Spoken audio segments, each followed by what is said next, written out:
तो देखो हम लोग केमिस्ट्री का एक नया चैप्टर चालू करेंगे जिसका नाम है केमिकल बॉन्डिंग। तो केमिकल बॉन्डिंग होता क्या है? केमिकल बॉन्डिंग होता है the force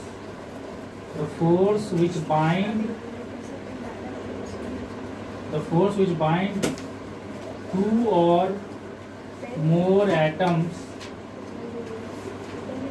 together. The force which bind two or more atoms together to form a stable molecule. जो फोर्स एक या दो से ज्यादा एटम को क्या करता है?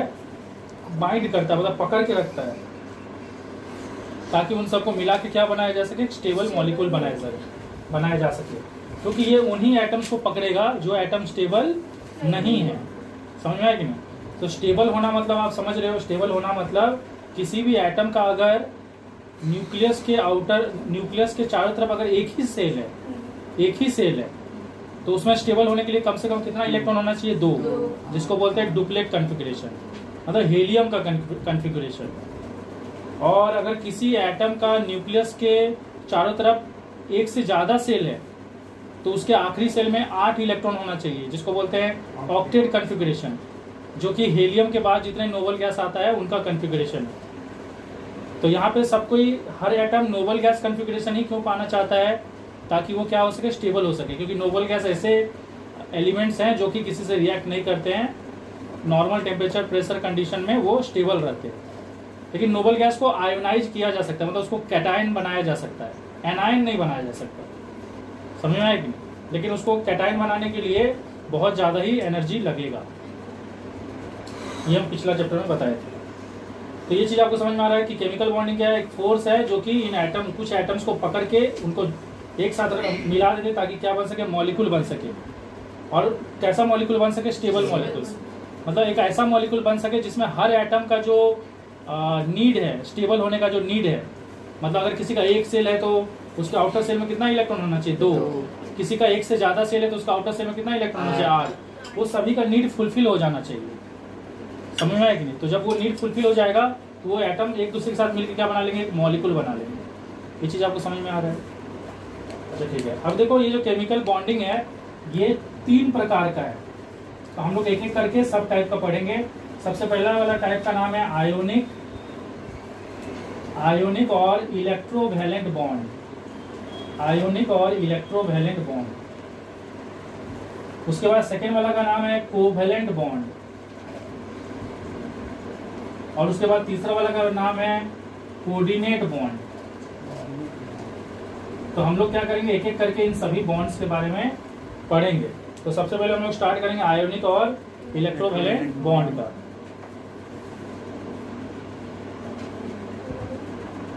तो देखो आयोनिक और इलेक्ट्रोवैलेंट बॉन्ड क्या होता है? आयोनिक और इलेक्ट्रोवैलेंट बॉन्ड वो बॉन्ड होता है जो मेटेलिक एटम और नॉन मेटेलिक एटम के बीच में होता है। तो इसको बोलेंगे the bond formed by transfer of electrons. The bond formed by transfer of electrons from metallic atom to non metallic atom. तो जिस बॉन्ड में क्या चीज होता है? ट्रांसफर होता है। किसका ट्रांसफर होता है? इलेक्ट्रॉन का। कहां से कहां इलेक्ट्रॉन ट्रांसफर होता है? मेटेलिक एटम से नॉन मेटेलिक एटम। मतलब सोच लो अगर ये एटम मेटेलिक एटम है और ये एटम नॉन मेटेलिक एटम है, तो यहां से यहां क्या होगा? इलेक्ट्रॉन का ट्रांसफर होगा। जो इलेक्ट्रॉन को लूज करेगा वो बनेगा कैटायन। तो मेटल हमेशा कैटायन बनता है। कैटायन मतलब क्या हो गया? Positive ion. और जो इलेक्ट्रॉन को गेन करता है वो बनता है एनायन। मतलब नॉन मेटल हमेशा बनता है एनायन, मतलब नेगेटिव आयोन। ये चीज आपको समझ में आ रहा है? मेटल किसको बोलते हैं? मेटल उसको बोलते हैं जिसका वैलेंस सेल में कितना इलेक्ट्रॉन होता है? जिसका वैलेंस सेल में इलेक्ट्रॉन का जो क्वांटिटी होता है या तो 1 होता है, या तो 2 होता है, या 3 होता है। और मेटल हमेशा कौन होते हैं? जो इलेक्ट्रॉन को क्या करते हैं? लूज करते हैं, मतलब वो इलेक्ट्रॉन को लूज करना चाहते हैं स्टेबल होने के लिए। नॉन मेटल वो होते हैं जो इलेक्ट्रॉन को क्या करना चाहते हैं? गेन करना चाहते हैं, और नॉन मेटल का जो वैलेंस शेल होता है ना, उसमें वैलेंस इलेक्ट्रॉन कितना होता है, उसमें वैलेंस इलेक्ट्रॉन होता है या तो 4 या तो 5 या 6 या 7, और ये सभी इलेक्ट्रॉन को गेन करना चाहता है। समझ में आया कि नहीं? तो अगर इसका वैलेंस शेल में 4 इलेक्ट्रॉन है तो ये अपने आप को स्टेबल करने के लिए और 4 इलेक्ट्रॉन गेन करेगा ताकि ऑक्टेट कॉन्फ़िगरेशन पा सके, नोबल गैस कॉन्फ़िगरेशन। 5 वाला 3 गेन करेगा, 6 वाला 2 गेन करेगा और 7 वाला 1 गेन करेगा। ये सारा चीज आपको समझ में आया? अभी देखो, क्योंकि ये कैटायन बन जा रहा है और ये क्या बन जा रहा है, एनायन। तो कैटायन हो गया पॉजिटिव चार्ज और एनायन हो गया नेगेटिव चार्ज। और हम लोग जानते हैं कि जो अनलाइक चार्ज होता है ना, वो हमेशा एक दूसरे को क्या करता है, अट्रैक्ट करता है। तो जैसे ही ये कैटायन बनेगा और जैसे ही ये एनायन बनेगा, ये दोनों एक दूसरे से क्या होगा, ऐसे करके चिपक जाएगा, और इतना कस के चिपकेगा कि इसको सेपरेट करना क्या है, बहुत मुश्किल है। समझ में आ रहा है कि नहीं? तो ये जिस फोर्स से चिपक रहा है उस फोर्स को क्या बोलते हैं, उस फोर्स को बोलते हैं, याद रखना, strong electrostatic force of attraction. Strong electrostatic force of attraction. तो जब ये कैटायन बन जाता है, ये कैटायन कब बनेगा, जब इलेक्ट्रॉन लूज करेगा। ये एनायन कब बनेगा, जब इलेक्ट्रॉन गेन करेगा। जैसे ये कैटायन बना पॉजिटिव और ये जैसे एनायन बना नेगेटिव, ये दोनों एक दूसरे की तरफ खिंचा जाएगा और बहुत कस के चिपक जाएगा, जिसको उस फोर्स को क्या बोलते हैं, strong electrostatic force of attraction. और ये किसके किसके बीच में होता है, नॉन मेटल। बिटवीन किसके किसके बीच में होता है, कैटायन और एनायन के बीच में। ये चीज आपको समझ में आया? तो ये पॉइंट को याद रखिएगा, क्योंकि हम इससे रिलेटेड कुछ आगे बताएंगे, ठीक है? तो अभी हम लोग कुछ एग्जाम्पल्स लेंगे और उसको मतलब उसका क्या करने वाले हैं, डॉट स्ट्रक्चर बनाएंगे।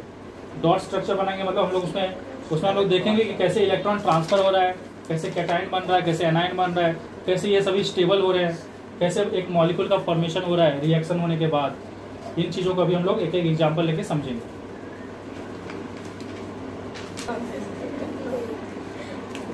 ओके तो देखो, मैं यहाँ पे कुछ और प्रॉपर्टीज बता रहा हूँ आयोनिक और इलेक्ट्रोवैलेंट बॉन्ड का, उसके बाद हम लोग वो एग्जांपल्स लेंगे। वो और प्रॉपर्टीज क्या है कि आपका मेटेलिक एटम जो होगा ना, metallic atom should have low ionization potential. मतलब जो भी मेटेलिक एटम होगा, क्योंकि आयोनिक बॉन्ड में 2 टाइप का एटम होता है, एक मेटेलिक होता है, एक नॉन मेटेलिक। तो मेटेलिक एटम ऐसा होना चाहिए जिसका आयोनाइजेशन पोटेंशियल क्या होना चाहिए, कम। मतलब उसको थोड़ा एनर्जी देने से भी क्या होगा, वो अपना इलेक्ट्रॉन को लूज कर देगा। तो जो कम एनर्जी लेके इलेक्ट्रॉन को लूज करता है उसका आयोनाइजेशन पोटेंशियल कम होता है, और मेटल का आयोनाइजेशन पोटेंशियल कम होता है, ठीक है? उसके बाद अगर हम लोग बात करें नॉन मेटेलिक एटम का, नॉन मेटेलिक एटम का should have high electron affinity. तो नॉन मेटल का क्या होना चाहिए, इलेक्ट्रॉन एफिनिटी ज्यादा होना चाहिए। इलेक्ट्रॉन एफिनिटी ज्यादा मतलब होता है ज्यादा वो इलेक्ट्रॉन को गेन करने का एबिलिटी उसके पास होना चाहिए। जितना ज्यादा इलेक्ट्रॉन गेन करेगा उतना ज्यादा एनर्जी को क्या करेगा, रिलीज करेगा।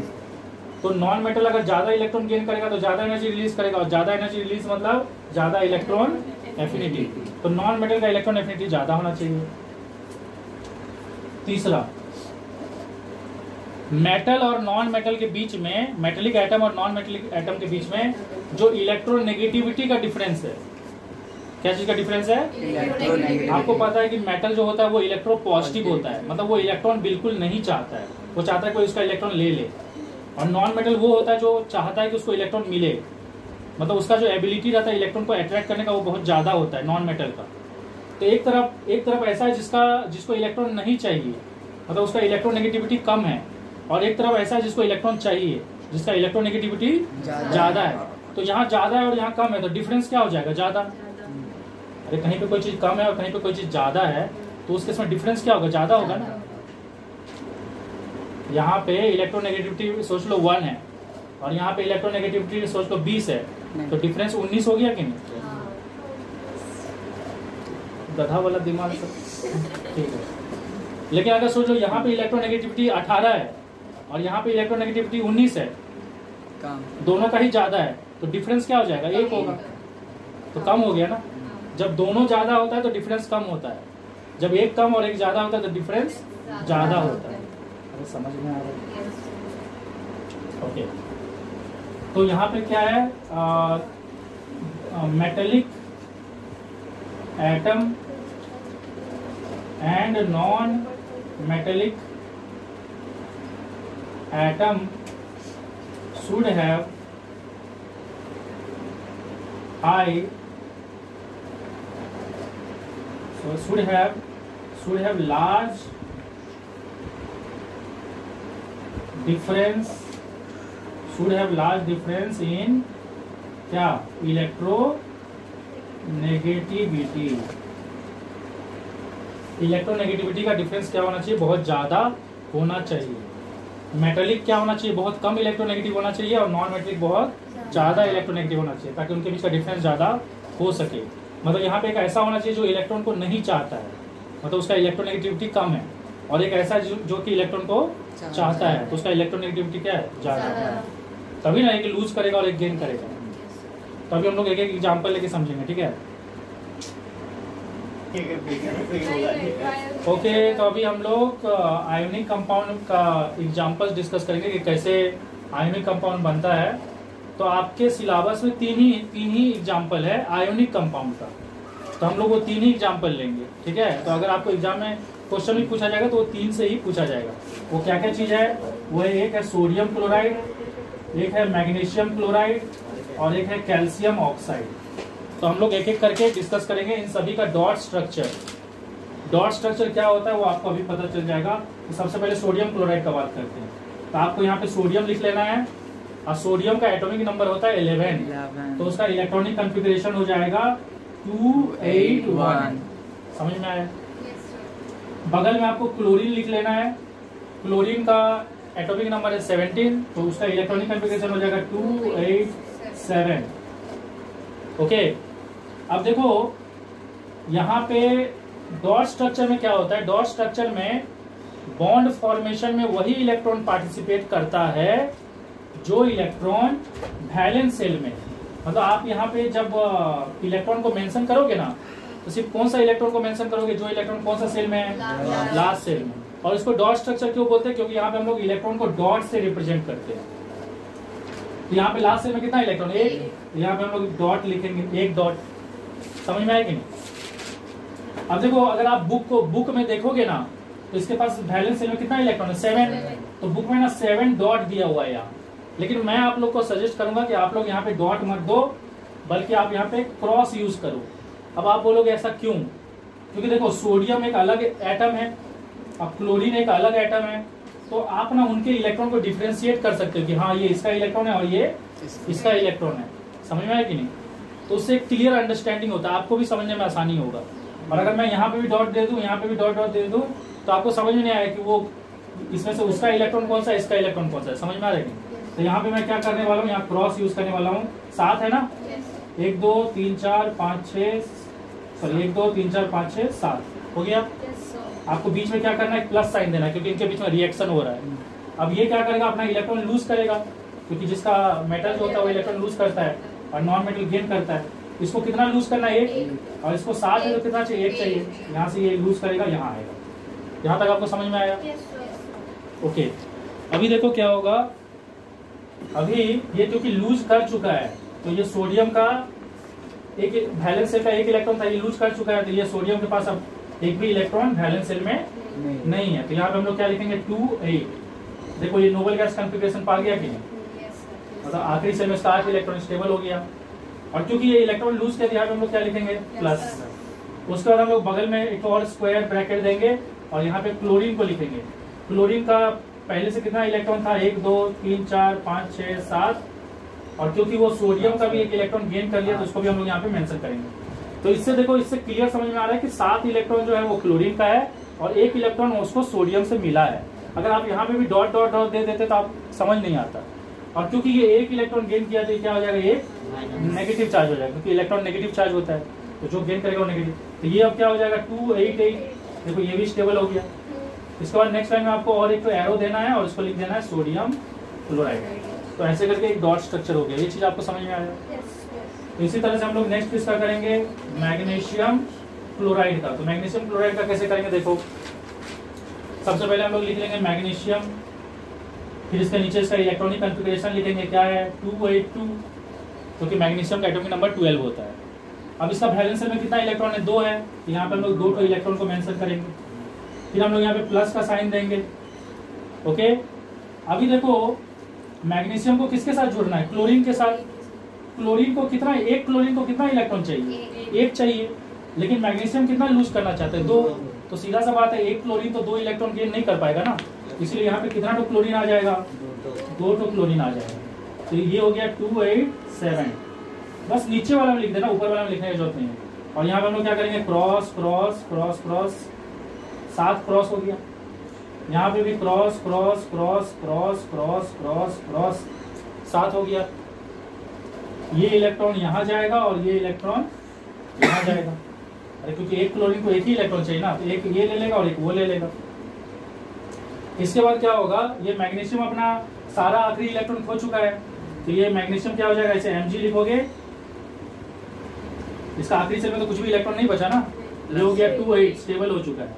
और 2 लूज किया इसलिए 2+, क्योंकि जितना नेगेटिव लूज करेगा उतना पॉजिटिव हो जाएगा। और क्लोरीन जो है 1 2 3 4 5 6 7 उसका खुद का इलेक्ट्रॉन है, और इससे एक गेन किया तो यहाँ पे 1 आ गया, इसका मैग्नीशियम का। और क्योंकि ये 1 गेन किया तो ये क्या हो जाएगा, 1 नेगेटिव। और ऐसा ऐसा कितना क्लोरीन है, 2 है, तो यहाँ 2 लिख देगा। समझ में आया कि नहीं? यहाँ पे 1 नेगेटिव क्यों लिखे, क्योंकि इसको तो एक ही इलेक्ट्रॉन मिला ना, तो ये 1 नेगेटिव हुआ और ये भी 1 नेगेटिव हुआ, तो उसको 2 को मेंशन करने के लिए हम यहाँ 2 लिख दिए है ना, यहाँ गलती से 2 माइनस मत लिख देना, ठीक है। और ये हो जाएगा 288, और नेक्स्ट लाइन में आपको क्या लिख देना, एरो देके, इसके बाद और एक एरो देना है, हम यहाँ दे रहे हैं, आप वहीं पे दे देना, और क्या लिखोगे, मैग्नीशियम क्लोराइड। ये चीज आपको समझ में आया? उसके बाद मैं आपको कैल्शियम ऑक्साइड बना के दिखा रहा हूँ।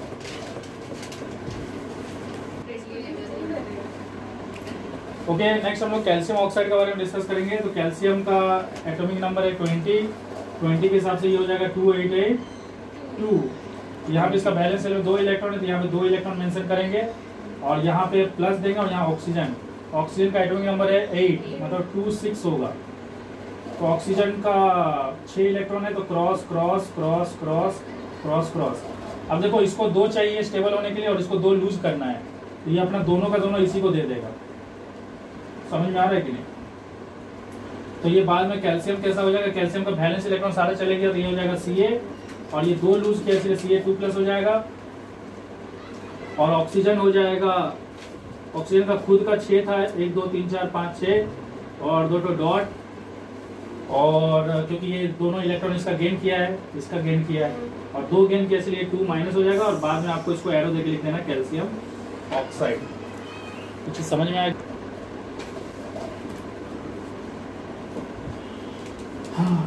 कोवलेंट बॉन्ड, कोवलेंट बॉन्ड क्या होता है? कोवलेंट बॉन्ड होता है द बॉन्ड फॉर्म्ड बाय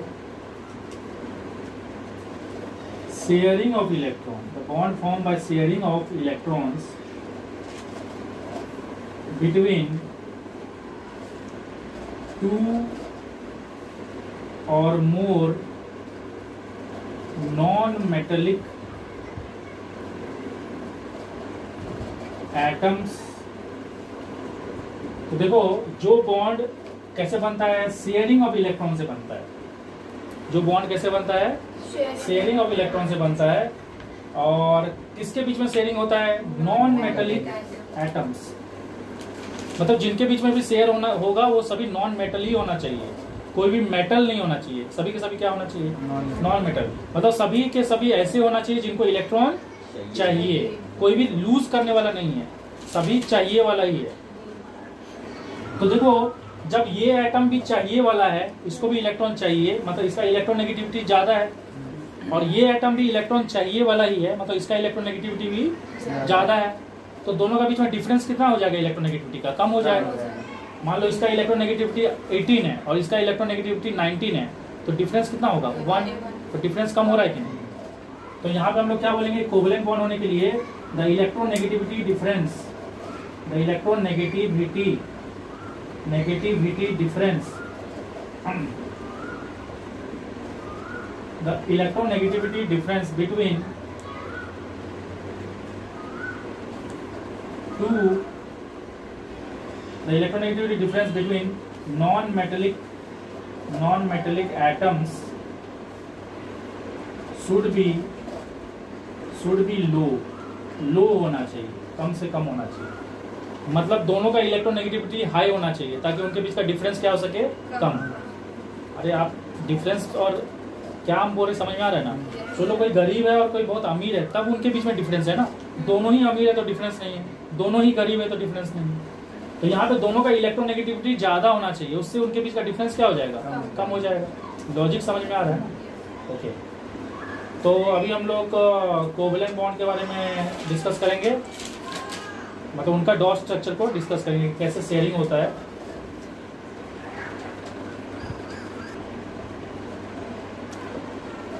तो देखो कुछ ऐसे भी नॉन मेटल्स होते हैं।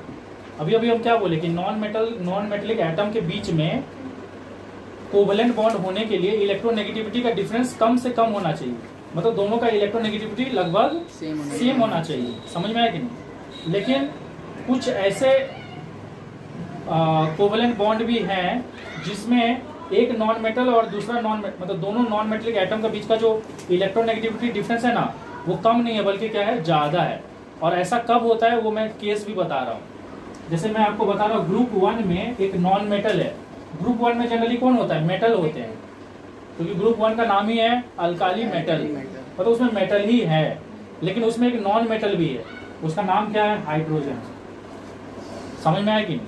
तो हाइड्रोजन एक्चुअली में एक नॉन मेटल है, लेकिन रहता किसका ग्रुप में है, मेटल्स के ग्रुप में रहता है, मतलब अल्काली मेटल्स का ग्रुप में रहता है। समझ में आया कि नहीं। तो अगर ये हाइड्रोजन किसके साथ बॉन्ड करे, क्योंकि हाइड्रोजन एक नॉन मेटल है, तो अगर ये किसी और नॉन मेटल के साथ बॉन्ड करेगा तो वो पक्का कोवलेंट बॉन्ड होगा, क्योंकि नॉन मेटल और नॉन मेटल के बीच में कोवलेंट बॉन्ड होता है। तो मान लो ये किसके साथ बॉन्डिंग किया, ग्रुप 15, ग्रुप 16, ग्रुप 17 का एटम्स के साथ, मतलब एलिमेंट्स के साथ। ग्रुप इसका हो गया नाइट्रोजन, इसमें हो गया ऑक्सीजन और इसमें हो गया आपका फ्लोरीन या क्लोरीन हो गया। तो देखो अगर ये हाइड्रोजन नाइट्रोजन से जुड़ता है तो ये सोच लो बना रहा है NH3, जिसको बोलते हैं एमोनिया। समझ में आ रहा है कि। और ऑक्सीजन से जुड़ेगा तो क्या बनाएगा, H2O, वाटर। और क्लोरीन से जुड़ेगा तो बनाएगा HCl, हाइड्रोक्लोरिक एसिड।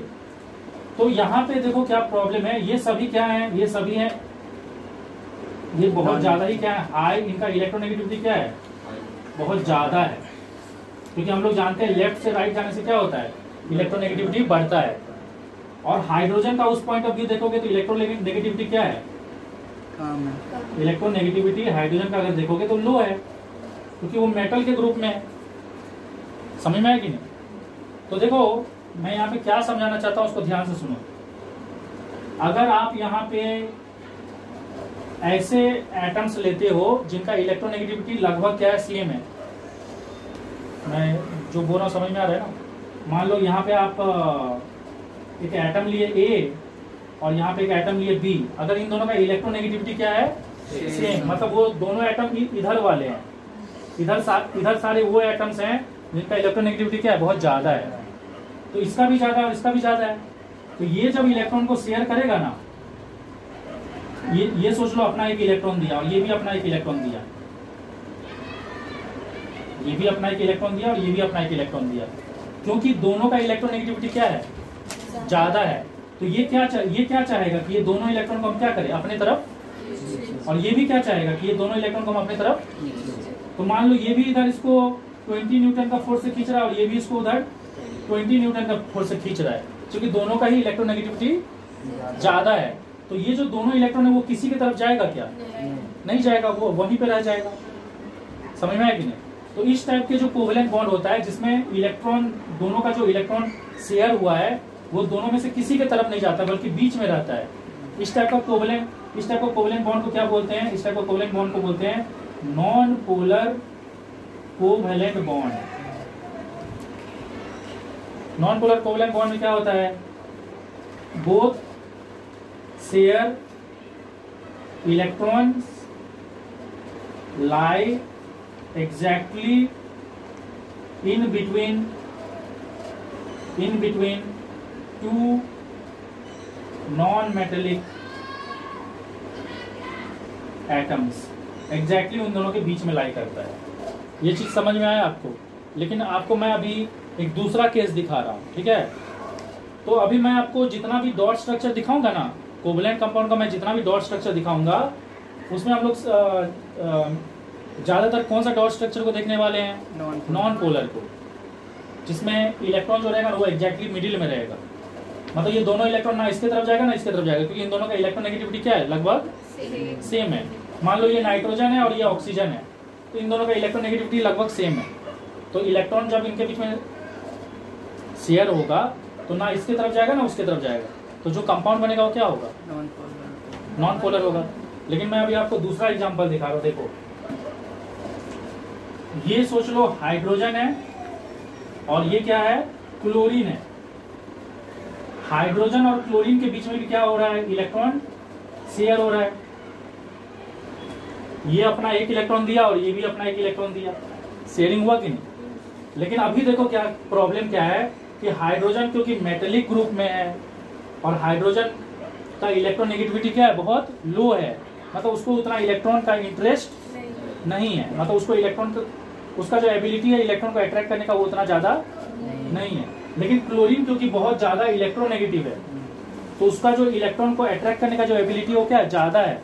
तो ये दोनों इलेक्ट्रॉन को सोच लो, ये कितना न्यूटन से खींच रहा है? 20 न्यूटन से, क्योंकि इसका इलेक्ट्रोनेगेटिविटी बहुत ज्यादा है। और इसका इलेक्ट्रोनेगेटिविटी क्योंकि कम है, ये सोच लो इसको खींच रहा है 5 न्यूटन से, तो नेट फोर्स तो उसके तरफ ज्यादा है ना। तो ये बॉन्ड जैसी होगा ना, तो ये क्या होगा ना, कुछ टाइम बाद ये इलेक्ट्रॉन जो शेयर हुआ ना, ये उसके तरफ शिफ्ट हो जाएगा, क्लोरीन के तरफ। समझ में आया कि नहीं? और क्योंकि ये क्लोरीन की तरफ शिफ्ट हो गया है, क्लोरीन की तरफ कौन शिफ्ट हुआ है? Negative charge. तो कभी भी नेगेटिव चार्ज किसी की तरफ शिफ्ट हो जाए तो उसके ऊपर हल्का सा नेगेटिव चार्ज दिखने लगता है। इसको बोलते हैं पार्शियल नेगेटिव। मतलब ये इलेक्ट्रॉन, ये दोनों इलेक्ट्रॉन को ये गेन नहीं किया है, ये दोनों इलेक्ट्रॉन बस उसके तरफ चले गया है। तो नेगेटिव चीज अगर उसके तरफ चले जाएगा तो वो हल्का नेगेटिव नेचर डेवलप कर लेगा, और क्योंकि नेगेटिव चीज इससे दूर चले गया तो ये हल्का क्या डेवलप कर लेगा? Positive nature. समझ में आया कि नहीं? तो ये है पार्शियल पॉजिटिव, और इसको हम लोग बोलेंगे पार्शियल नेगेटिव। देखो, मैं जो यहाँ पे फोर्स सबको मेंशन किया हो ना, ये एग्जाम में आप लोग फोर्स मेंशन मत कर देना, ये मैं सिर्फ आपको समझाने के लिए बताया। तो इस टाइप का जो कोवैलेंट कंपाउंड होता है जिसमें इलेक्ट्रॉन किसी ज्यादा इलेक्ट्रोनेगेटिव की तरफ शिफ्ट हो जाता है, उसको क्या बोलते हैं? उसको बोलते हैं, इस टाइप का कोवैलेंट कंपाउंड को बोलते हैं पोलर कोवैलेंट। इसको इस टाइप का बॉन्ड को बोलते हैं पोलर कोवैलेंट बॉन्ड, और जो कंपाउंड होता है उसको क्या बोलते हैं? Polar covalent compound. तो इसका एग्जांपल क्या हो गया पोलर कोवैलेंट कंपाउंड का? ये तीनों जो दिख रहा है ना, ये देखो, ये तीनों किसका एग्जांपल है? ये तीनों एग्जांपल है किसका? पोलर कोवैलेंट बॉन्ड का, या हम बोल सकते हैं पोलर कोवैलेंट कंपाउंड का। तो देखो, एक तो चीज हम लोग को यहाँ से क्या सीखने मिला कि पोलर कोवैलेंट कंपाउंड तभी बनेगा, फाइनल कंक्लूजन क्या मिला? पोलर कोवैलेंट कंपाउंड तभी बनेगा जब ग्रुप 15 या 16 या 17 का एलिमेंट हाइड्रोजन के साथ जुड़ेगा। समझ में आया कि नहीं? लेकिन अगर यही लोग आपस में जुड़ेंगे तब हम लोग को नॉन पोलर मिलेगा। समझ में आ रहा है कि अगर ग्रुप 15, 16 और 17 का कोई भी एटम आपस में जुड़ा तो दोनों का इलेक्ट्रोनेगेटिविटी ज्यादा है, तो ना ये खींच पाएगा ना वो खींच पाएगा, बीच में रहेगा। अब क्योंकि इलेक्ट्रॉन बीच में है तो ना इसके तरफ नेगेटिव आएगा ना उसके तरफ नेगेटिव जाएगा, ना इसके तरफ पॉजिटिव होगा ना उसके तरफ पॉजिटिव। लेकिन अगर इसका इन तीनों में से किसी का भी ग्रुप का एलिमेंट का बॉन्ड हाइड्रोजन के साथ हुआ तो वो हमेशा पोलर होगा। तो आप लोग ना ये 3 एग्जाम्पल याद रखना, क्योंकि ये तीनों एग्जाम्पल आपके सिलेबस में है। तो अगर आपको एग्जाम में पूछेगा पोलर कोवैलेंट कंपाउंड का एग्जाम्पल, ये तीनों होगा। या हो सकता है आपको मल्टीपल चॉइस में क्या करे, 3 तो नॉन पोलर का दे दे और 1 पोलर का दे दे और आइडेंटिफाई करने बोले, ऐसा भी क्वेश्चन हो सकता है। अरे समझ में आ रहा है? तो पोलर कोवैलेंट कंपाउंड में क्या होता है? Both share electron shift toward shift toward more electronegative atom. किधर शिफ्ट हो जाता है? मोर इलेक्ट्रोनेगेटिव एटम की तरफ शिफ्ट हो जाता है। ये सारा चीज समझ में आया? ओके।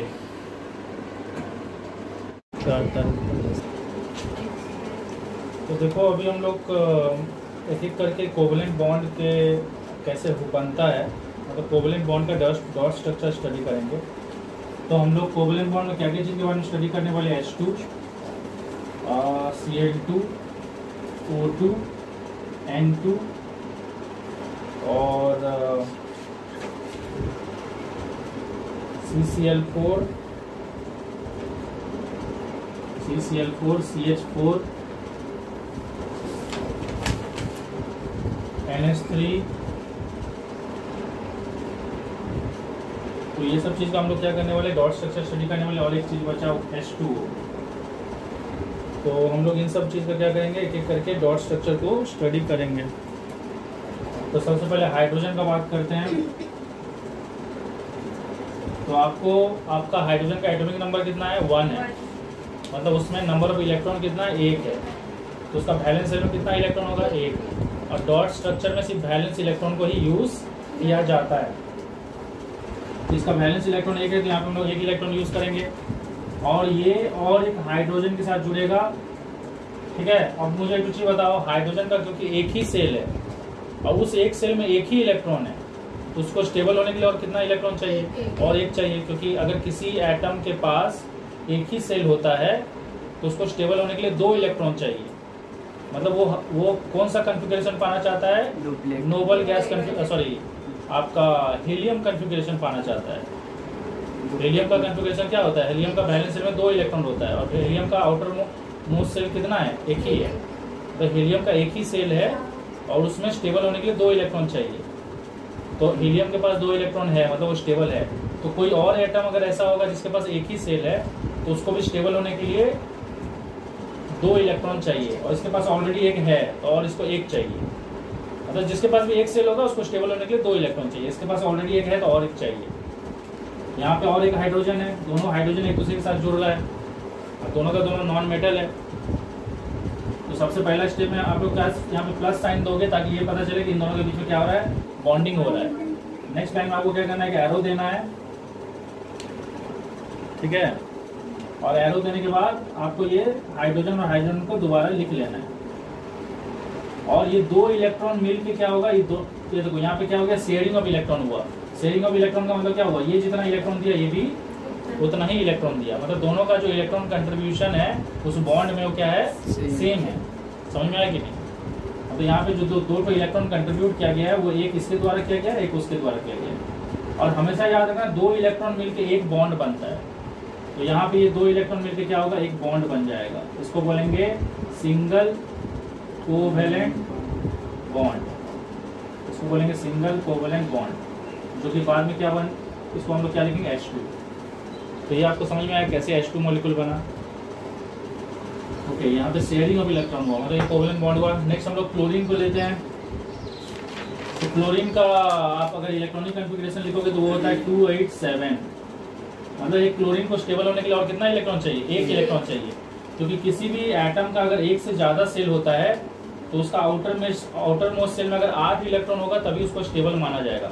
इसका ऑलरेडी 7 है तो उसको और एक 8 होने के लिए 8 चाहिए, 1 चाहिए। तो जितना इलेक्ट्रॉन चाहिए ना उतना ही इलेक्ट्रॉन को आप सामने रखोगे। क्योंकि डॉट स्ट्रक्चर में किसको यूज किया जाता है? वैलेंस इलेक्ट्रॉन को। और आप उतना ही इलेक्ट्रॉन को सामने रखोगे जितना इलेक्ट्रॉन उसको चाहिए। तो बाकी इलेक्ट्रॉन को आपको कहाँ रखना है? पीछे रखना है। टोटल 7 इलेक्ट्रॉन है ना वैलेंस इलेक्ट्रॉन, उसमें से सामने में 1 ही को रखें क्योंकि इसको 1 चाहिए। फिर यहाँ पे ये और एक क्लोरीन के साथ जुड़ेगा क्योंकि यहाँ 2 क्लोरीन है। यहाँ भी dot dot dot dot dot dot और यहाँ डॉट। अब नेक्स्ट लाइन में क्या होगा? ये हो गया 287।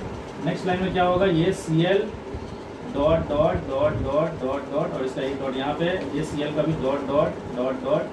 तो इसका 7 इलेक्ट्रॉन, मतलब 6 इलेक्ट्रॉन साइड में है और 1 इलेक्ट्रॉन सामने। अब ये दोनों, ये क्या हो गया? यहाँ पे शेयरिंग हो गया। ये जितना इलेक्ट्रॉन कंट्रीब्यूट किया वो भी इतना ही इलेक्ट्रॉन कंट्रीब्यूट किया। शेयरिंग में हमेशा क्या होगा? दोनों का कंट्रीब्यूशन बराबर होगा। अब ये 2 इलेक्ट्रॉन मिलकर क्या बन जाएगा? Covalent bond. तो यहाँ पे कितना तो कोवेलेंट बॉन्ड मिलेगा, 2 इलेक्ट्रॉन मिलकर एक कोवेलेंट बॉन्ड होता है।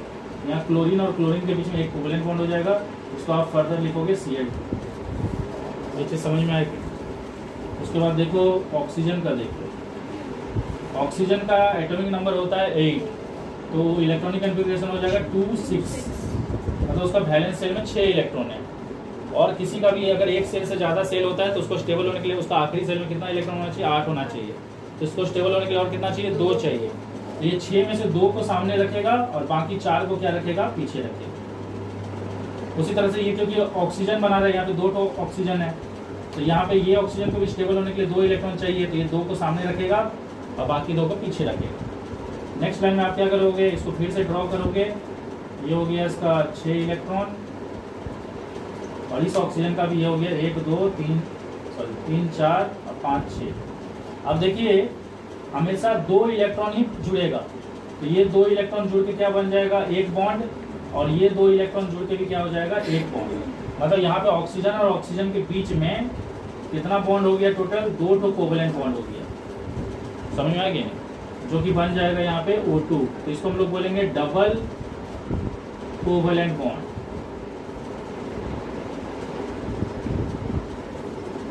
तो हम लोग ये सिंगल डबल मतलब ये डबल कब बोलेंगे, जब इन्हीं 2 के बीच में 2 बॉन्ड होगा। अगर सुन लो इसके साथ एक बॉन्ड हुआ रहता और किसी और के साथ एक बॉन्ड हुआ रहता, तब हम लोग उसको सिंगल बॉन्ड ही बोलते हैं। लेकिन यहाँ पे इन दोनों के बीच में ही 2 बॉन्ड हो गया है, इसलिए डबल बॉन्ड। 2 इलेक्ट्रॉन मिलकर एक बॉन्ड होता है, ठीक है। तो ये कोवेलेंट बॉन्ड है, क्योंकि यहाँ पे देखो ये जितना शेयर किया वो भी उतना ही शेयर किया, ये 2 कंट्रीब्यूट किया वो भी 2 ही कंट्रीब्यूट किया। तो जहाँ पे दोनों एटम बराबर बराबर कंट्रीब्यूट करता है, शेयरिंग करता है, उसको कोवेलेंट बॉन्ड बोलते हैं। मतलब यहाँ पे ये लूज नहीं कर रहा है और ना ही ये गेन कर रहा है। समझ में आया कि नहीं, ये शेयर कर रहा है, वो भी शेयर कर रहा है। और इससे देखो इसका भी 8 हो जा रहा है, उसका भी 8 हो जा रहा है। कैसे देखो, चेक करो, इसका कितना हो जा रहा है, इसका वैलेंस सेल में पहले कितना था, 1 2 3 4 5 6। अभी इसका वैलेंस सेल में कितना हो गया, 1 2 3 4 5 6 7 8। इसका भी वैलेंस सेल में कितना इलेक्ट्रॉन हो गया, 1 2 3 4 5 6 पहले से था, और ये दोनों 7 8। समझ में आएगी। तो इस तरह से ये क्या हो गया, एक मॉलिक्यूल बन जाएगा और ये स्टेबल हो जाएगा। तो देखो ये आपको समझ में आया। नेक्स्ट हम लोग इसको लेंगे, नाइट्रोजन को लेंगे। तो नाइट्रोजन का एटॉमिक नंबर होता है 7, तो उसका इलेक्ट्रॉनिक कन्फिग्रेशन हो जाएगा 2 5। तो नाइट्रोजन को 3 इलेक्ट्रॉन चाहिए स्टेबल होने के लिए, क्योंकि सेकंड सेल है और सेकंड सेल में स्टेबल होने के लिए 3 इलेक्ट्रॉन, सॉरी टोटल 8 इलेक्ट्रॉन चाहिए। पहला सेल रहेगा तो 2, बाकी कोई भी सेल रहे तो 8। तो यहाँ पे 5 ऑलरेडी है, तो और 3 चाहिए 8 होने के लिए, 8 होने के लिए। तो 3 को सामने रखेगा ये और बाकी 2 को पीछे रखेगा। डॉट स्ट्रक्चर में हमेशा वैलेंस इलेक्ट्रॉन को ही यूज़ किया जाता है, बाकी किसी इलेक्ट्रॉन को नहीं, तो सिर्फ इसी को यूज़ किया जाएगा। ये 3 सामने रहेगा, बाकी 2 पीछे। तो ये हो जाएगा आपका, यहाँ पे नेक्स्ट लाइन में आप इसको फिर से ऐसे लिखोगे 1 2 3, यहाँ पे भी 1 2 3। समझ में आया। अब देखो ये दोनों मिलके एक बॉन्ड होगा, ये दोनों मिलके एक बॉन्ड होगा, और ये दोनों मिलके एक बॉन्ड होगा। तो टोटल यहाँ पे अगर आप देखोगे तो नाइट्रोजन और नाइट्रोजन के बीच में 3 बॉन्ड हो जा रहा है। इसको हम लोग बोलेंगे ट्रिपल कोवेलेंट बॉन्ड। यहाँ पे 3 कोवेलेंट बॉन्ड हुआ है। समझ में आया कि नहीं। और ये नेक्स्ट लाइन में बन जाएगा N2। तो उसके बाद हम लोग नेक्स्ट बनाएंगे, अभी पहले हम लोग H2O और फिर NH3 बना लेते हैं, फिर उसके बाद इन दोनों को बनाएंगे।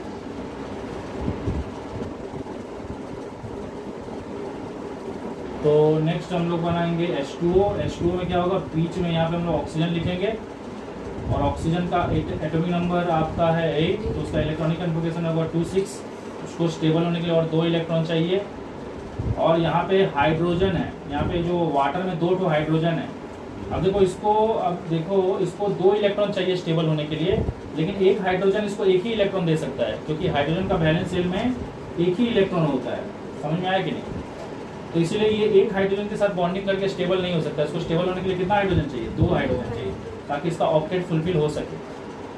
अभी देखो, क्योंकि यहाँ पे अभी तक हम लोग क्या कर रहे थे, दोनों एटम में डॉट को ही यूज कर रहे थे, लेकिन अभी हम लोग यहाँ पे क्रॉस यूज करेंगे। क्यों यूज करेंगे, क्रॉस इसलिए यूज करेंगे क्योंकि ये एटम और ये एटम अलग है। अभी तक जितना एटम भी हम लोग ले रहे थे वो सभी सेम था। तो यहाँ पे हम लोग क्या करेंगे, वो एक बॉन्ड इसके साथ करेगा और एक बॉन्ड इतना इसके साथ। और हम लोग जानते हैं कोवेलेंट बॉन्ड में ये जितना कंट्रीब्यूट करेगा ये भी उतना ही करेगा। तो ये इसके तरफ कितना रखेगा, 1 रखेगा। और उसके तरफ भी कितना रखेगा 1, और टोटल कितना 6 है ना, तो बाकी 4 अपना साइड साइड में रहेगा जो बॉन्ड में पार्टिसिपेट नहीं करेगा। और यहाँ पे आप प्लस का साइन दे दोगे, मतलब इनके बीच में बॉन्डिंग हो रहा है। नेक्स्ट लाइन में आपको क्या करना है, इस चीज़ को और एक बार ड्रॉ करना है, सेम चीज़ को, और इसमें आपको बॉन्ड को कंप्लीट कर देना है। तो ये हो गया। अब इनके बीच में एक कोवलेंट बॉन्ड हो जाएगा और ये दोनों के बीच में भी एक कोवलेंट बॉन्ड। तो ये फाइनली वाटर कुछ ऐसा दिखेगा, इधर भी एक कोवलेंट बॉन्ड, इधर भी एक कोवलेंट। तो यहाँ पे एक्चुअली कितना तो क्या बॉन्ड बोलेंगे इसको, यहाँ पे सिंगल बॉन्ड ही है, लेकिन कितना तो सिंगल बॉन्ड है, 2 सिंगल बॉन्ड है। इसको हम लोग डबल नहीं बोलेंगे। डबल वर्ड तब यूज होगा जब सोच लो कि ऑक्सीजन और हाइड्रोजन के बीच में ही डबल हो जाता, इसके साथ नहीं होता। लेकिन यहाँ पे इसके साथ एक बॉन्ड है और इसके साथ एक बॉन्ड है, अलग अलग बॉन्ड है, इसलिए इसको ये सिंगल बॉन्ड ही है, लेकिन 2 तो इसलिए 2 सिंगल बॉन्ड। और फाइनली इसको हम लोग लिख देंगे ऐसे H2O, क्योंकि अभी अमोनिया बनाते हैं।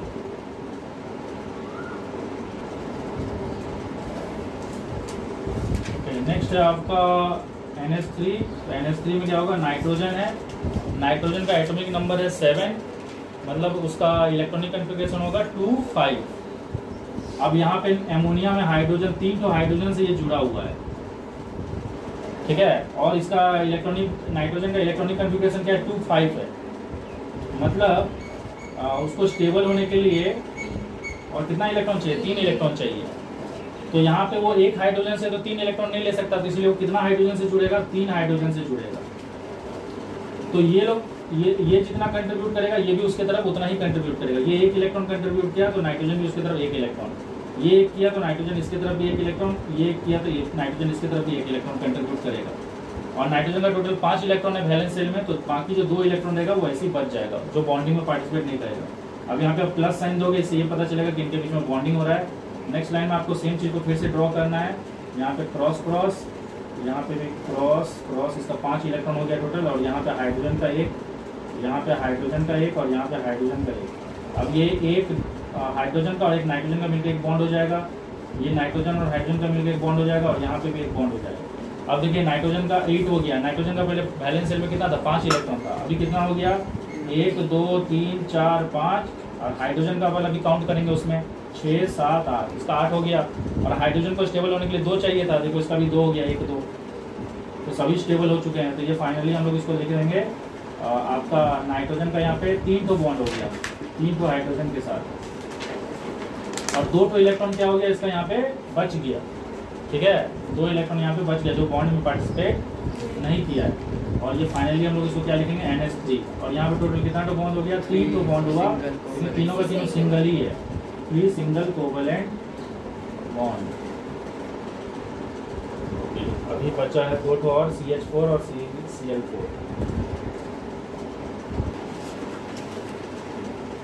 ओके, नेक्स्ट हम लोग मीथेन को लेते हैं। तो यहाँ पे मीथेन का इलेक्ट्रॉनिक कॉन्फ़िगरेशन, एटॉमिक नंबर होता है 6, सॉरी मीथेन का बोल रहे हैं, कार्बन का एटॉमिक नंबर होता है 6, मतलब उसका इलेक्ट्रॉनिक कॉन्फ़िगरेशन हो जाएगा 2,4।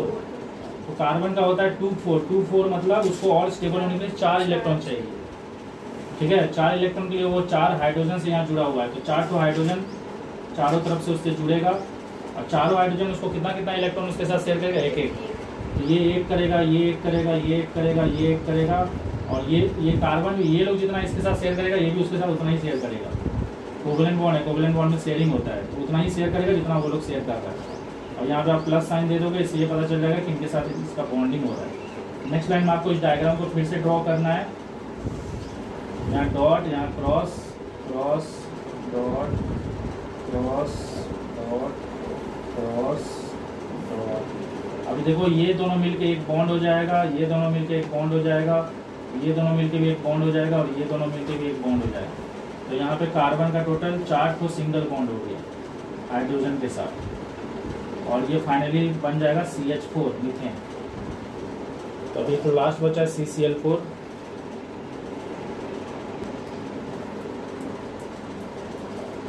तो देखो नेक्स्ट हम लोग इसमें बनाएंगे CCl4। तो कार्बन को हम लोग जानते हैं एटॉमिक नंबर है उसका 6, मतलब इलेक्ट्रॉनिक कॉन्फ़िगरेशन हो गया 2,4 मतलब हो गया, उसको और 4 चाहिए स्टेबल होने के लिए। तो वो 4 को यहाँ पे क्या हो रहा है, 4 को क्लोरीन से जुड़ रहा है, ठीक है, 4 को क्लोरीन से जुड़ रहा है। और क्लोरीन का इलेक्ट्रॉनिक एटॉमिक नंबर होता है 17, मतलब उसका होता है 287। 7 मतलब उसको स्टेबल होने के लिए और एक इलेक्ट्रॉन चाहिए, इसलिए क्लोरीन क्या करेगा, इसके साथ एक ही इलेक्ट्रॉन शेयर करेगा। और बाकी का जो उसका बैलेंस में जो 6 इलेक्ट्रॉन और बच गया, और जो 6 इलेक्ट्रॉन बच गया वो इस बॉन्ड में पार्टिसिपेट नहीं करेगा। यहाँ पे भी वही, इसके साथ एक शेयर, तो सीधा सा बात है, जितना ये शेयर करेगा उतना ये शेयर करेगा, तो बाकी इसका ऐसे ही रहेगा। यहाँ पे क्लोरीन 1 2 3 4 5 6 7, क्लोरीन का 1 2 3 4 5 6 7, और यहाँ पे आप प्लस का साइन दे दोगे, मतलब इन सब के बीच में बॉन्डिंग हो रहा है। नेक्स्ट टाइम आपको उसको फिर से ड्रॉ करना है, और ये cross dot cross dot cross dot cross dot Cl Cl Cl Cl, बाकी इसका 1 2 3 4 5 6, 1 2 3 4 5 6, 1 2 3 4 5 6, 1 2 3 4 5 6। अब यहाँ पे इसके बीच में कोवलेंट बॉन्ड हो जाएगा, इसके बीच में कोवलेंट बॉन्ड हो जाएगा, इसके बीच में कोवलेंट बॉन्ड हो जाएगा, इसके बीच में देखो सबका ऑक्टेट हो गया। इसका वैलेंस शेल में पहले 4 इलेक्ट्रॉन था, इसको और 4 चाहिए था, तो देखो इसको 4 मिल चुका है, 1 2 3 4 मिल चुका है। क्लोरीन का वैलेंस शेल में पहले 7 इलेक्ट्रॉन था, 1 2 3 4 5 6 7, अभी वो ये वाला भी मिल गया कार्बन वाला, तो उसका भी 8 हो गया, मतलब सभी स्टेबल हो चुके हैं। तो फाइनली ये कुछ ऐसा दिखेगा, Cl Cl Cl, यहाँ पे भी 4 तो सिंगल बॉन्ड है, ठीक है, तो 4 तो सिंगल कोवलेंट बॉन्ड है यहाँ पे, और ये बन गया CCl-O।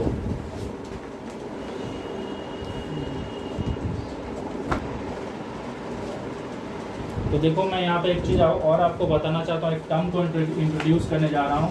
उस टर्म को क्या बोलते हैं, कोवैलेंसी।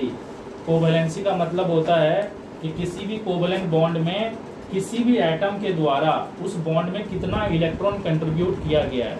जैसे अगर आप कार्बन को देखोगे यहाँ पे, तो कार्बन अपना 4 इलेक्ट्रॉन को बॉन्ड में कंट्रीब्यूट किया है, और क्लोरीन को अगर देखोगे तो क्लोरीन इस बॉन्ड में एक ही इलेक्ट्रॉन को कंट्रीब्यूट किया है, मतलब मैं किसी एक क्लोरीन का बात कर रहा हूँ, ठीक है। तो अगर यहाँ पे पूछेगा कि कार्बन का कोवैलेंसी कितना है, तो आप लिखोगे 4, क्योंकि वो अपना 4 इलेक्ट्रॉन को बॉन्ड में यूज किया है। और अगर मैं किसी एक क्लोरीन का बात करूँ तो वो 1 इलेक्ट्रॉन कंट्रीब्यूट किया है, तो क्लोरीन का कोवैलेंसी हो जाएगा 1। यहाँ मैं क्लोरीन बोल रहा हूँ, क्लोरीन्स नहीं बोल रहा हूँ, जो आप बोलोगे सबका मिला के 4 हो जाएगा। तो कोवैलेंसी होता है the number of electrons contributed by any atom in A covalent bond. तो ये भी एक इम्पोर्टेंट क्वेश्चन है, कभी कभी एग्जाम में पूछ देगा, तो याद रखना। अगर यहाँ पे बात किया जाए कार्बन का कोवैलेंसी कितना है, तो आपको सिंपली एग्जाम में क्या लिखना है, कार्बन का कोवैलेंसी 4 है, क्योंकि वो 4 इलेक्ट्रॉन कंट्रीब्यूट किया है। और अगर क्लोरीन का पूछा जाएगा तो क्लोरीन का कितना है, 1 है। इसी तरह का आपको कोई क्वेश्चन दे देगा, बोलेगा कि इसमें इस एटम का कोवैलेंसी बताओ, तो आपको बताना पड़ेगा, आपको बस दिखाना, मतलब काउंट करना पड़ेगा कितना तो इलेक्ट्रॉन बॉन्ड में यूज़ किया है। जैसे कि अगर मैं H2O को ले लूँ, तो H2O में क्या होता है, यहाँ पे इधर एक सिंगल बॉन्ड करता है और इधर एक सिंगल बॉन्ड, तो यहाँ पे ऑक्सीजन कितना इलेक्ट्रॉन कंट्रीब्यूट किया है, 2 इलेक्ट्रॉन, क्योंकि बाकी का तो उसका इलेक्ट्रॉन यहाँ पे यूज़ ही नहीं हुआ है, सिर्फ यहाँ वाला यूज़ हुआ है और यहाँ वाला, समझ में। और हाइड्रोजन का अगर कोवैलेंसी पूछेगा तो कितना होगा, 1 होगा, समझ में आएगी।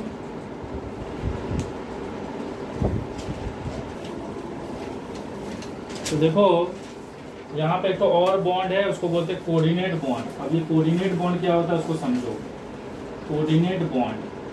तो देखो अभी तक आप 2 प्रकार का बॉन्ड देख चुके हो। एक बॉन्ड में क्या होता है, एक मेटेलिक एटम इलेक्ट्रॉन को लूज करता है, पूरी तरह से लूज कर देता है, मतलब अपना इलेक्ट्रॉन दे देता है। और एक नॉन मेटेलिक एटम जो होता है वो उस इलेक्ट्रॉन को पूरी तरह से गेन कर लेता है, मतलब वहाँ पे उस इलेक्ट्रॉन का कुछ रिटर्न का, वापस भेजने का कोई गारंटी, मतलब नो गारंटी, मतलब वो पूरी तरह से इसका इलेक्ट्रॉन ले लिया है और ये पूरी तरह से इलेक्ट्रॉन दे दिया है। आयोनिक बॉन्ड, जिसको इलेक्ट्रोवैलेंट बॉन्ड भी बोलते हैं। कोवैलेंट बॉन्ड में क्या होता है, ये एटम जितना इलेक्ट्रॉन देगा वो एटम भी उतना ही इलेक्ट्रॉन देगा, मतलब दोनों तरफ से जो शेयरिंग होगा वो बराबर होगा।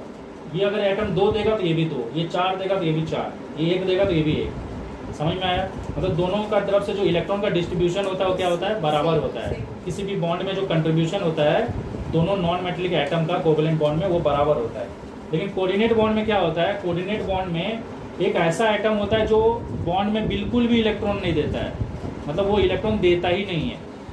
और एक ऐसा एटम होता है जो बॉन्ड में अपना इलेक्ट्रॉन भी देता है और उसके हिस्सा का भी इलेक्ट्रॉन देता है। समझ में आया कि नहीं? मतलब देखो जनरली क्या होता है, ये एक एटम है और ये एक एटम है, ठीक है, ये एक इलेक्ट्रॉन देगा तो ये भी एक इलेक्ट्रॉन देगा कोवेलेंट बॉन्ड होने के लिए। लेकिन यहाँ पे क्या हो रहा है, ये कुछ भी नहीं दे रहा है, ये अपना हिस्सा का भी इलेक्ट्रॉन दे रहा है और उस बॉन्ड को बनने के लिए, क्योंकि एक बॉन्ड को बनने के लिए 2 इलेक्ट्रॉन चाहिए, तो ये अपना हिस्सा का भी इलेक्ट्रॉन दे रहा है, उसका इलेक्ट्रॉन भी यही दे रहा है। मतलब वो दोनों इलेक्ट्रॉन एक्चुअली इसी का है। समझ में आया कि नहीं? मतलब इसका कुछ भी नहीं है, ये बस वहां है। समझ में आया? तो इस टाइप का बॉन्ड को क्या बोलते हैं? कोऑर्डिनेट बॉन्ड बोलते हैं। कोऑर्डिनेट बॉन्ड में क्या होता है? The bond in which both pair of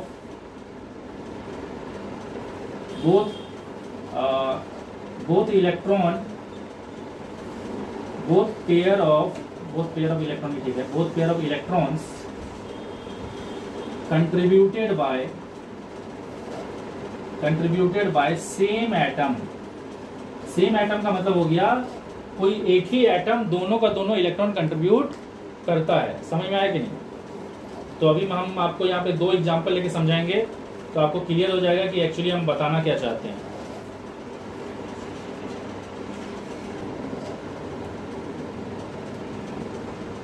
तो देखो यहाँ पे सबसे पहले हम लोग एग्जाम्पल लेंगे किसका? एमोनिया का एग्जाम्पल लेंगे। एमोनियम आयन का एग्जाम्पल लेंगे। किसका एग्जाम्पल लेंगे? एमोनियम आयन का। NH3 जो होता है वो एमोनिया होता है और NH4+ होता है वो एमोनियम आयन होता है। तो यहाँ पे हम लोग एमोनियम आयन का एग्जाम्पल लेंगे। तो यहाँ पे आपको बीच में नाइट्रोजन होगा और यहाँ 3 तो हाइड्रोजन। मतलब हम लोग सबसे पहले क्या करेंगे, एमोनियम आयन बनाने से पहले हम लोग एमोनिया बनाएंगे। और एमोनिया हम लोग अभी थोड़ा देर पहले बनाए भी थे। हम लोग जानते हैं नाइट्रोजन का इलेक्ट्रॉनिक कॉन्फ़िगरेशन होता है 2,5, मतलब उसको और स्टेबल होने के लिए कितना चाहिए? 3 चाहिए। तो यहाँ पे वो क्या करेगा, 3 तो हाइड्रोजन के साथ 3 तो कोवेलेंट बॉन्ड करेगा। ये हम लोग ऑलरेडी कर चुके हैं। और क्योंकि उसका वैलेंस में 5 इलेक्ट्रॉन होता है तो 3 इलेक्ट्रॉन तो इस हाइड्रोजन के साथ यूज हो गया। बचा कितना इलेक्ट्रॉन? 2 इलेक्ट्रॉन। ये जो 2 इलेक्ट्रॉन होता है ना, जो बॉन्ड में पार्टिसिपेट नहीं किया, उस इलेक्ट्रॉन को एक स्पेशल नाम दिया गया है। उसको क्या बोलते हैं? उसको बोलते हैं लोन पेयर। ठीक है, तो आप कोऑर्डिनेट बॉन्ड को समझने से पहले इस लोन पेयर को लिख लो। लोन पेयर क्या होता है? The pair of electrons not participating the pair of electrons on any atom मत लिखो, लिखो on central atom the pair of electrons on central atom which is not participating in any covalent bond. ये आपको समझ में आ रहा है? ये सेंट्रल एटम है ना। सेंट्रल एटम क्या होता है? जिससे सभी जुड़ा हुआ है। तो आप सेंट्रल एटम उसको बोलोगे जिससे सब जुड़े हुए हैं। आप हाइड्रोजन को सेंट्रल एटम नहीं बोल सकते। तो सेंट्रल एटम वो होता है अगर सेंट्रल एटम के ऊपर कोई ऐसा पेयर ऑफ इलेक्ट्रॉन है जो किसी भी बॉन्ड में पार्टिसिपेट नहीं किया है, तो उसको हम लोग बोलेंगे लॉन पेयर। अब देखो, एक कोऑर्डिनेट बॉन्ड होने के लिए लॉन पेयर होना बहुत जरूरी है। तो देखो, ये 3 तो कोवेलेंट बॉन्ड हो गया। ये तो आपको क्लियर कर समझ में आ रहा है। ये एक बॉन्ड हो गया, ये एक बॉन्ड हो गया और ये भी क्या हो गया? एक बॉन्ड। ये तीनों किस प्रकार का बॉन्ड है? कोवेलेंट बॉन्ड है। लेकिन यहाँ पे अगर एक H+ आयन आ जाए, ये तो एमोनिया हुआ ना। एमोनिया का फॉर्मूला क्या होता है? NH3 होता है। लेकिन ये है NH4+, मतलब इसमें एक हाइड्रोजन आयन भी है, H+ है। समझ में आया? और ये H+ है। H+ मतलब समझ रहे हो ना, इसके पास एक भी इलेक्ट्रॉन नहीं है बॉन्ड में देने के लिए। तो यहाँ पे क्या हो रहा है? इसके साथ बॉन्डिंग करने के लिए ये दोनों का दोनों ये इलेक्ट्रॉन जो है वो इसी एटम के द्वारा कंट्रीब्यूट किया जा रहा है, इसीलिए इसको कोऑर्डिनेट बॉन्ड बोला जा रहा है। मतलब यहाँ पे जो बॉन्ड दिख रहा है उसमें दोनों का दोनों इलेक्ट्रॉन इसी का है, इसका कुछ भी इलेक्ट्रॉन नहीं है। और सीधा सा बात है, ये जो क्वेश्चन आया होता है, ये हाइड्रोजन आयन यहाँ आया क्यों? क्योंकि देखो, हाइड्रोजन आयन जो है ना वो एक कैटायन है, पॉजिटिव आयन है। तो सीधा सा बात है, एक पॉजिटिव आयन हमेशा किसकी तरफ अट्रैक्ट होगा? इलेक्ट्रॉन की तरफ। तो बस वो इलेक्ट्रॉन की तरफ अट्रैक्ट होकर यहाँ पे आ गया है। और वहीं पे रह जा रहा है, वो कोई बॉन्ड नहीं कर रहा उसके साथ, बस वो इलेक्ट्रॉन के पास आके रह जा रहा है, क्योंकि वो नेगेटिव है, सॉरी वो खुद पॉजिटिव है, तो वो नेगेटिव की तरफ क्या हो रहा है, अट्रैक्ट हो रहा है। तो यहाँ जो इस टाइप का बॉन्ड बन रहा है ना, जिसमें दोनों का दोनों इलेक्ट्रॉन एक ही एटम के द्वारा कंट्रीब्यूट किया जा रहा है, तो उसको क्या बोलते हैं, कोवलेंट बॉन्ड। तो ये नेक्स्ट लाइन में आप इसको कैसे ड्रॉ करोगे, इतना करने के बाद आप इसको नेक्स्ट लाइन में और एक बार बनाओगे, यहाँ पे आप 3 ठो कोवलेंट बॉन्ड शो कर देना ऐसे, ये आपको समझ में आ रहा है। और कोऑर्डिनेट बॉन्ड को आपको कैसे शो करना है, एरो से शो करना है, और यहाँ पे आपको H लिखना है, ठीक है। इसके ऊपर देखो, यहाँ पे आप H प्लस लिखे हो, यहाँ पे आप H ही लिखोगे, इसके ऊपर प्लस नहीं लिखोगे। उसके बाद क्या दोगे आप, इसको यहाँ पे एक ब्रैकेट दोगे, और वो जो प्लस था ना इसके ऊपर, उसको आप यहाँ लिखोगे। ये आपको फाइनली इसका डॉट स्ट्रक्चर कंप्लीट हो गया। ये चीज आपको समझ में आ रहा है। उसी तरह से मैं आपको और एक चीज का और एक एग्जाम्पल लेके समझा रहा हूँ, उसका नाम है हाइड्रोनियम आयन, ठीक है।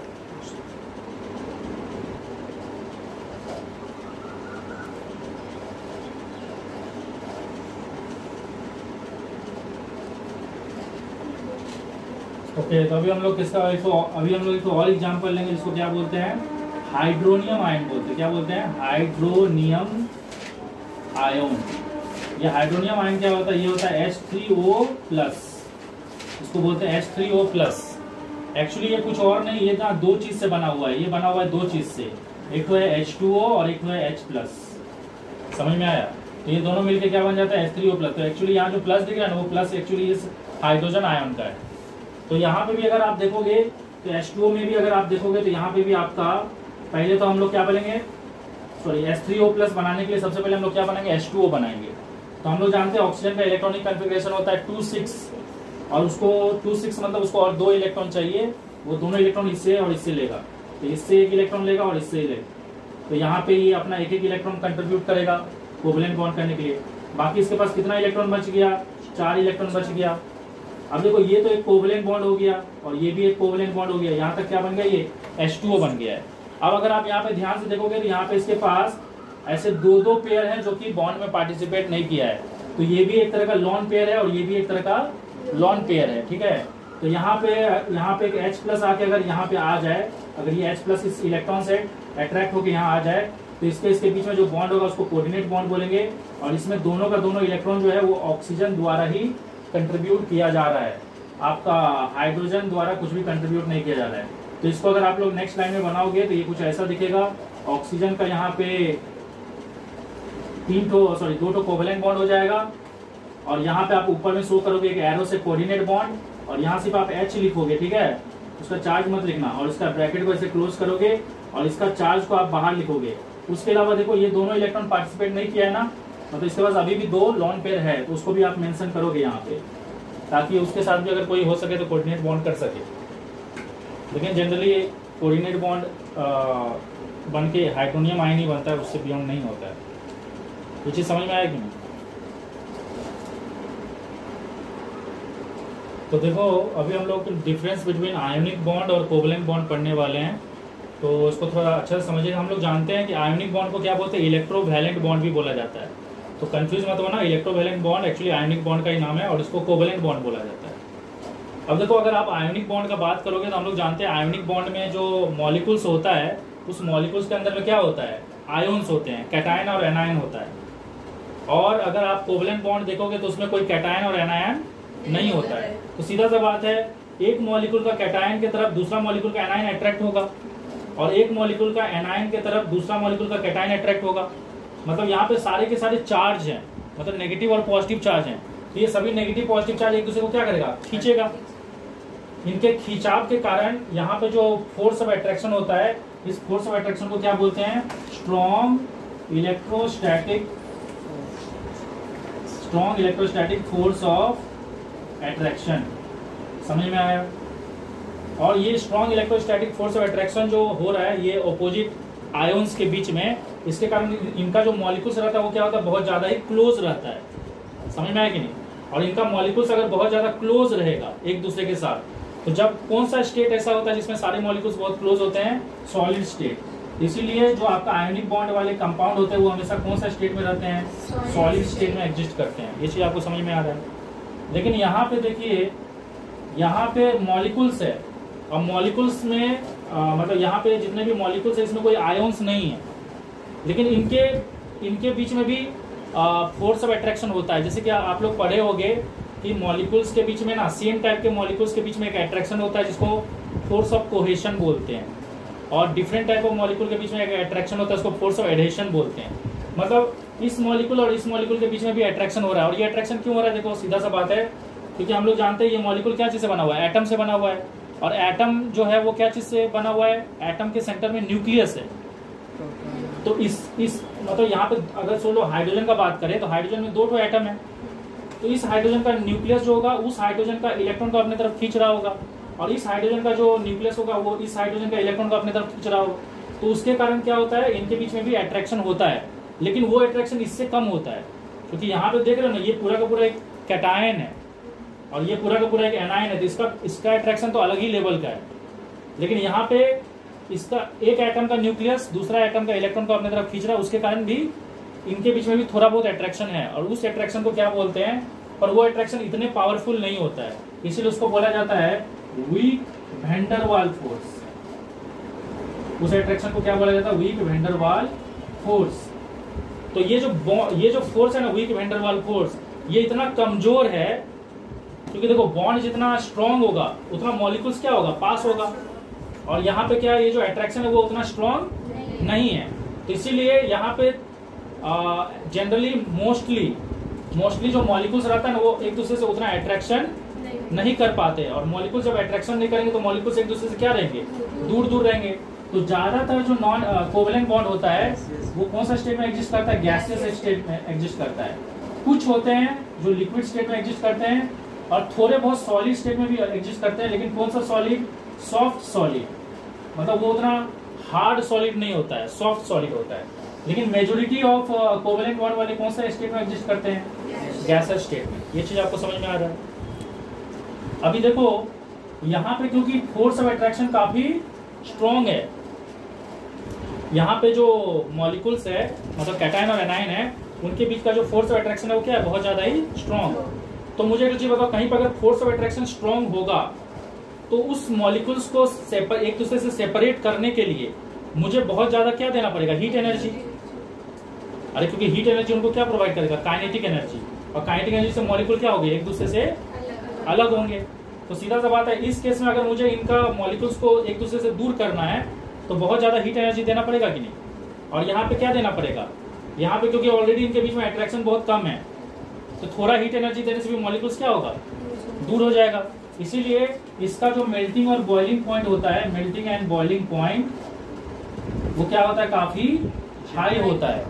हाई मतलब क्या हो गया, इसको अगर आपको मेल्ट करना है, एक मतलब ये जो आयनिक कंपाउंड बॉन्ड वाले जो सॉलिड है अगर आपको उसको मेल्ट करना है, मेल्ट करना मतलब क्या होता है, सीधा सा बात है, मेल्ट करना मतलब आपका सॉलिड, लिक्विड और गैस का मतलब एक्चुअली क्या होता है। सॉलिड का मतलब होता है मॉलिक्यूल्स बहुत पास है, लिक्विड का मतलब होता है मॉलिक्यूल्स थोड़ा दूर है, और गैस का मतलब होता है मॉलिक्यूल्स बहुत दूर है।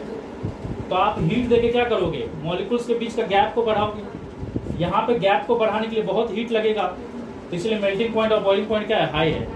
मेल्ट करना मतलब क्या, सॉलिड को लिक्विड बनाना। तो सॉलिड को लिक्विड बनाना मतलब क्या, उनके बीच का स्पेस को बढ़ाना। तो यहाँ पे अगर आपको स्पेस बढ़ाना है तो ज्यादा हीट देना पड़ेगा। और लिक्विड को गैस में बदलने को बॉइलिंग बोलते हैं। तो यहाँ पे अगर आपको और स्पेस बढ़ाना है तो और हीट देना पड़ेगा, क्योंकि यहाँ पे अट्रैक्शन बहुत ज्यादा है। लेकिन यहाँ पे तो ऑलरेडी अट्रैक्शन कम है, तो आप थोड़ा भी हीट दोगे तो ये सॉलिड लिक्विड, लिक्विड गैस में बदल जाएगा। तो इसीलिए इसका मेल्टिंग पॉइंट और बॉइलिंग पॉइंट क्या होता है, इसका मेल्टिंग पॉइंट और बॉइलिंग पॉइंट लो होता है। उसके बाद एक टर्म का बात करें जिसका मतलब होता है वोलाटिलिटी। वोलाटिलिटी, वोलाटिलिटी मतलब होता है ability to vaporise, ability to vaporise. अब देखो सीधा सा बात है, आयनिक बॉन्ड वाले जो होते हैं उनके अंदर जो आयन से उनका अट्रैक्शन क्या है, काफी ज्यादा है। तो कोई भी चीज वेपराइज कब होगा, जब वो गैस में बदलेगा। गैस में बदलना मतलब क्या, उनके बीच का स्पेस को बढ़ाना, क्योंकि सॉलिड में स्पेस कम है, लिक्विड में थोड़ा ज्यादा, गैस में बहुत ज्यादा है। तो जब तक ये गैस नहीं बनेगा तब तक वेपराइज होगा क्या, तो इसको तो गैस में बदलना ही बहुत मुश्किल है, क्योंकि इसका मेल्टिंग पॉइंट और बॉइलिंग पॉइंट बहुत हाई है, तो ये वेपराइज नहीं होगा। तो इसका वोलाटिलिटी क्या होता है, इसको आप लिखोगे नॉन वोलाटाइल। क्या लिखोगे, नॉन वोलाटाइल, मतलब ये वेपराइज नहीं होता है। लेकिन इसको वेपराइज करना बहुत आसान है। इसको थोड़ा सा भी गर्मी देने से क्या होगा, सॉलिड से लिक्विड, लिक्विड से गैस बन जाएगा। इसलिए इसका वोलेटिलिटी क्या लिखेंगे, ये मतलब एक तरह से बोल सकते हैं ये सब्सटेंस क्या होता है, वोलेटाइल होता है, मतलब ये वेपराइज हो सकता है। ये चीज आपको समझ में आया? ओके, नेक्स्ट देखो, किसी भी चीज का गुड कंडक्टर होने के लिए, कोई भी चीज गुड कंडक्टर तभी होता है जब उसमें कोई ऐसा चीज हो जो उस हीट को या करंट को एक जगह से दूसरा जगह कैरी कर सके। अगर हम लोग एक सॉलिड का बात करें, मतलब एक मेटेलिक रॉड का बात करें, तो उसमें हीट या इलेक्ट्रिसिटी को कौन कैरी करता है, इलेक्ट्रॉन कैरी करता है। कौन कैरी करता है, इलेक्ट्रॉन। और अगर हम लोग कोई सॉल्यूशन का बात करें तो उसमें हीट और इलेक्ट्रिसिटी को कौन कैरी करता है, आयोन्स कैरी करता है। समझ में आया कि नहीं? तो जो आपका आयोनिक बॉन्ड वाले जो सॉलिड होते हैं ना, वो नॉर्मली सॉलिड स्टेट में, क्योंकि सॉलिड स्टेट में उनका जो आयोन्स है वो फ्री नहीं है, वो बैड कंडक्टर होते हैं। याद रखना, सॉलिड स्टेट में क्या होते हैं, बैड कंडक्टर। लेकिन अगर आप इसको पिघला दोगे, पिघला देने से क्या होगा, इसका आयोन सब फ्री हो जाएगा, तब ये गुड कंडक्टर हो जाता है। और अगर आप इसको पानी में डाल दोगे तो पानी भी क्या करता है, इनका आयन्स को अलग कर देता है, तब भी ये क्या हो जाएगा, गुड कंडक्टर हो जाएगा। तो आप यहाँ पे बोल सकते हो कि आयोनिक बॉन्ड वाले जो होते हैं वो गुड कंडक्टर होते हैं। गुड कंडक्टर दो स्टेट में होते हैं, गुड कंडक्टर दो स्टेट में। एक स्टेट को क्या बोलते हैं, good conductor in molten state. Molten मतलब जब आप इसको लिक्विड बना दोगे, या दूसरा ऑप्शन है एक्वस स्टेट। एक्वस का मतलब होता है कोई चीज को पानी में डाल देना। तो ये दो ही स्टेट में गुड कंडक्टर है। समझ में आया कि नहीं? लेकिन अभी अभी हम बोले कि कोई भी चीज का गुड कंडक्टर होने के लिए दो कारण चाहिए, या तो इलेक्ट्रॉन्स चाहिए या तो आयोन्स चाहिए। मुझे तो चीज बताओ, इसके पास आयोन्स है क्या? नहीं है। फ्री इलेक्ट्रॉन्स भी नहीं है, सारा इलेक्ट्रॉन तो बॉन्ड में जुड़ गया है। तो इसलिए ये क्या होता है, ये पूरा पूरी बैड ही कंडक्टर होता है, ये कभी गुड कंडक्टर होता ही नहीं। लेकिन ये भी बैड कंडक्टर होता है, लेकिन गुड कंडक्टर कब हो जाएगा, जब इसको या तो आप मेल्ट कर दोगे या इसको पानी में डाल दोगे, क्योंकि पानी में डालने से उनका आयंस क्या हो जाता है, सेपरेट हो जाता है। ये चीज आपको समझ में आया? अब देखो यहाँ पे एक फेनोमेना लिखा है जिसको बोलते हैं इलेक्ट्रोलाइसिस। इलेक्ट्रोलाइसिस का मतलब होता है एक ऐसा फेनोमेना जिसमें आप किसी भी सॉलिड का, किसी भी सॉल्यूट का सॉल्यूशन से इलेक्ट्रिसिटी को पास कर सकते हो। इलेक्ट्रोलाइसिस एक ऐसा फेनोमेना है जिसमें अगर मैं इस सॉलिड को पानी में डाल दूं तो वो पानी में क्या होगा, फ्री आयोन्स के कारण, क्योंकि पानी में डालने से आयोन्स बनेगा कि नहीं, जिसके कारण उसमें इलेक्ट्रिसिटी फ्लो कर सकता है। तो जिस चीज में इलेक्ट्रिसिटी फ्लो कर सकता है, जिस प्रोसेस में, उसको बोलते हैं इलेक्ट्रोलाइसिस। तो सीधा सा बात है, इसका इलेक्ट्रोलाइसिस हो सकता है, इसमें तो फ्री आयन होता ही नहीं है, तो इसका इलेक्ट्रोलाइसिस नहीं हो सकता। तो इसको लिखेंगे, इसमें इलेक्ट्रोलाइसिस हो सकता है, कैन बी इलेक्ट्रोलाइज्ड, और इसको हम लोग क्या लिखेंगे, कैन नॉट बी इलेक्ट्रोलाइज्ड। ये चीज आपको समझ में आया?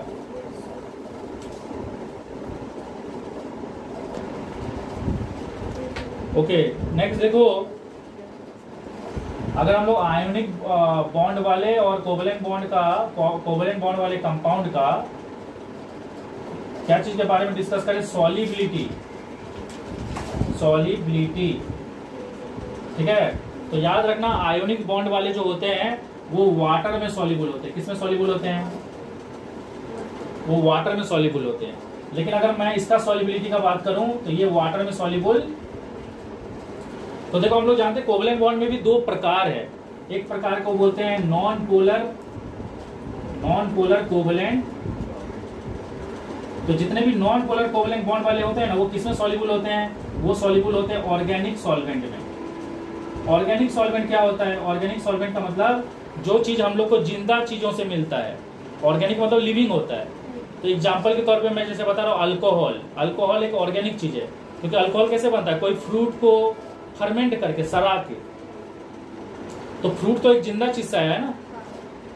तो अगर कोई भी चीज, तो जितने भी कोवेलेंट बॉन्ड वाले होते हैं वो किसमें सॉल्युबल होते हैं? Organic solvent. जैसे कि एग्जांपल के तौर पे अल्कोहल।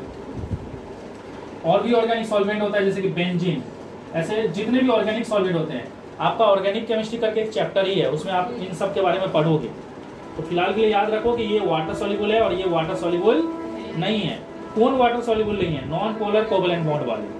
अगर मैं पोलर कोवेलेंट बॉन्ड वाले का बात करूं, पोलर कोवेलेंट बॉन्ड वाले का बात करूं, तो ये वाटर सॉल्युबल होते हैं, वाटर सॉल्युबल होते हैं।